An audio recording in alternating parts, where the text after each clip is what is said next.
waftigii uu hogaaminayay wasiirka wasaaradda horumarinta gaadiidka iyo jidadka Cabdirasaaq Maxamed Ibrahim Ataash ayaa booqasho ku tagay dhismaha wadada Tabca ee isku xidha magaalooyinka Maydh iyo Cerigabo waxaana waftiga halkaasi ku soo dhaweeyay waayeelka deegaankaasi oo halkaasina uga xog waramay waayihii ay soo martay wadadani. waxaan rajaynaynaa wasiiradii hore ee jidadku meel wax soo gaarsiiyeen adiga waxaan rajayn doonaa inaad dhameystiri doontid.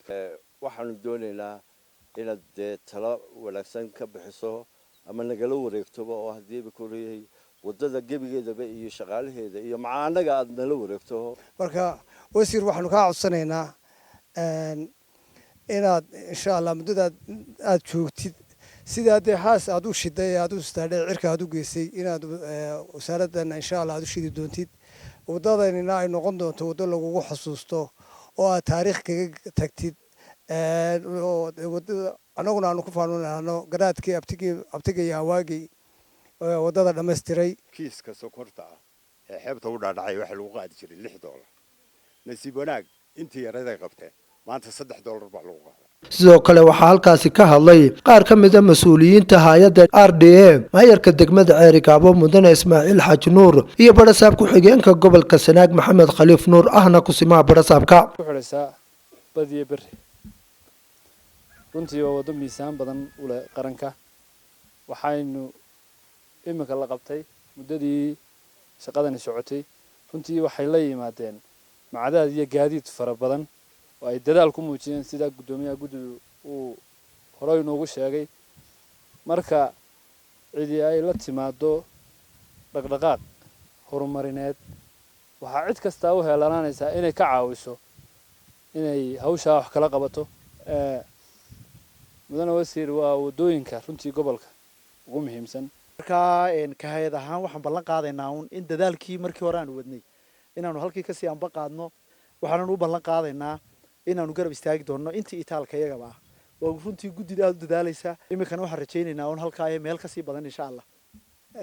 sida lagu sheegay iyadoo meeshan xirantay ciid baa la dhigayaa laami maaha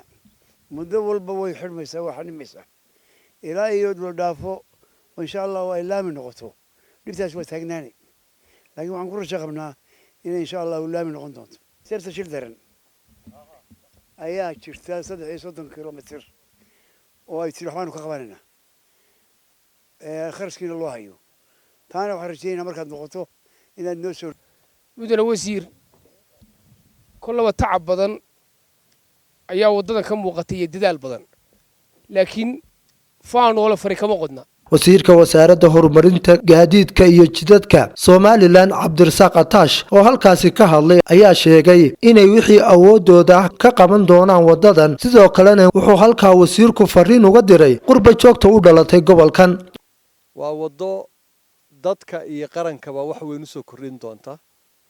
waa wado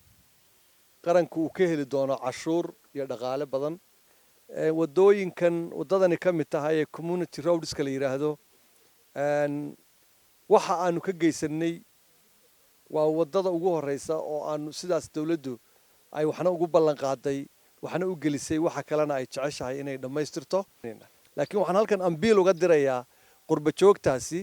in ay soo celiyaan gunooyinkii ay siin jireen 20 qof annagu wixii saboora waa in siinana insha Allah hadii la hayo. Cabdirasaaq Xaaji Axmed warbaahinta qaranka Soomaaliland magaalada Cerigabo.